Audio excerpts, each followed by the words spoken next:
कहानी का नाम भूतिया हवेली का प्रेत संसार।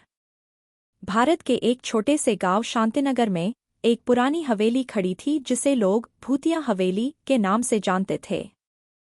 हवेली को चारों ओर से ऊंचे पेड़ों और घने जंगलों ने घेर रखा था। ग्रामीणों का मानना था कि इस हवेली में भूत प्रेत का वास है। हवेली की खौफनाक कहानियां पूरे गांव में मशहूर थीं। गांव का एक युवक रवि बचपन से ही साहसी और जिज्ञासु स्वभाव का था। वह इन कहानियों पर विश्वास नहीं करता था और हमेशा हवेली के रहस्य को सुलझाने का सपना देखता था। एक दिन उसने अपने 3 दोस्तों अमित, नीरज और साक्षी के साथ मिलकर हवेली जाने का निर्णय लिया। सभी दोस्तों ने मिलकर रात के समय हवेली जाने का प्लान बनाया। जब वे हवेली के पास पहुंचे तो चारों ओर सन्नाटा पसरा हुआ था। हवेली के बड़े और जर्जर दरवाजे को खोलते ही एक तेज हवा का झोंका आया जिसने सभी को सिहरन से भर दिया। हवेली के अंदर कदम रखते ही उन्हें अजीब अजीब आवाजें सुनाई देने लगीं। जैसे किसी ने दरवाज़ा बंद कर दिया हो, किसी के चलने की आवाज़ और अचानक हंसने की आवाज़। नीरज ने डरते हुए कहा, हमें वापस जाना चाहिए, ये जगह सही नहीं लग रही। हवेली के एक कमरे में उन्हें एक बड़ा और पुराना आईना दिखा। जैसे ही साक्षी ने आईने में देखा, उसे वहां एक बुजुर्ग महिला की परछाई दिखाई दी। साक्षी ने डरकर पीछे हटते हुए कहा, रवि, यहाँ कोई है। रवि ने ध्यान से देखा पर उसे कुछ नहीं दिखाई दिया। कमरे की एक अलमारी में एक पुरानी डायरी मिली। डायरी हवेली की पुरानी मालकिन की थी। उसमें हवेली के रहस्यमयी और भयानक घटनाओं का जिक्र था। डायरी के पन्नों में से कुछ फटे हुए थे, जैसे किसी ने उन्हें जानबूझकर छिपाया हो। रात बढ़ती जा रही थी और हर गुजरते पल के साथ हवेली का माहौल और भी डरावना होता जा रहा था। अचानक एक कोने में उन्हें एक छाया दिखाई दी। छाया धीरे धीरे बढ़ते हुए उनके पास आ रही थी। अमित ने डरते हुए कहा, ये क्या है? डायरी के एक पन्ने में हवेली के अभिशाप का जिक्र था। हवेली के एक तांत्रिक ने यहाँ तांत्रिक अनुष्ठान किया था, जिसके कारण यहाँ आत्माओं का वास हो गया था।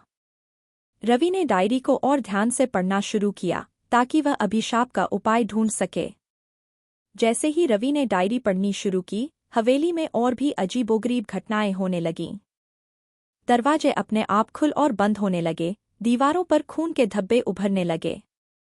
सभी ने एक दूसरे को देखकर समझा कि कुछ बहुत ही गलत हो रहा है।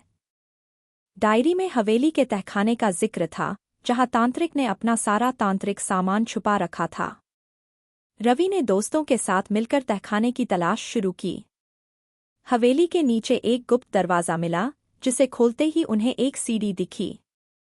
तहखाने में घुसते ही उन्हें चारों ओर तांत्रिक चिन्ह और अजीब सामान दिखे। वहां एक पुराना तंत्र मंत्र का ग्रंथ रखा था।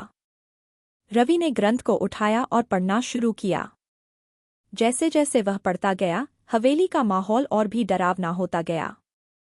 ग्रंथ के पढ़ने से प्रेतों का हमला शुरू हो गया।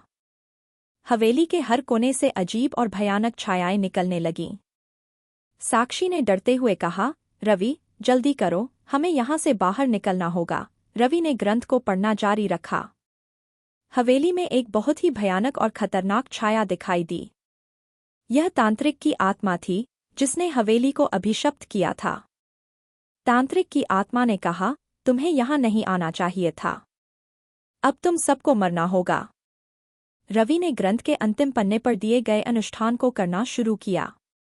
उसने मंत्रों का उच्चारण किया और तांत्रिक की आत्मा को शांत करने का प्रयास किया। हवेली में भयंकर तूफान आया और सब कुछ हिलने लगा।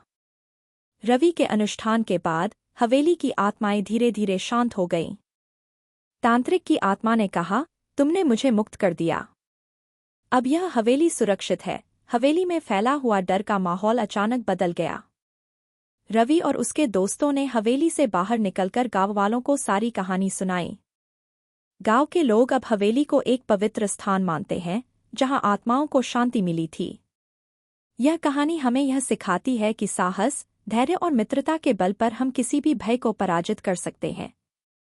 भूतिया हवेली का प्रेत संसार एक ऐसी कहानी है जो हर मोड़ पर डर और रोमांच से भरी हुई है और पाठकों को अंत तक बांधे रखने में सक्षम है। इस तरह की और भी अनूठी और रोमांचक कहानियाँ, सुनहरी कहानियाँ चैनल पर सुनने को मिलेंगी। हर कहानी में आपको नए पात्र, नई जगहें और अनोखे रहस्य देखने और सुनने को मिलेंगे। तो बने रहें और सुनते रहें सुनहरी कहानियाँ।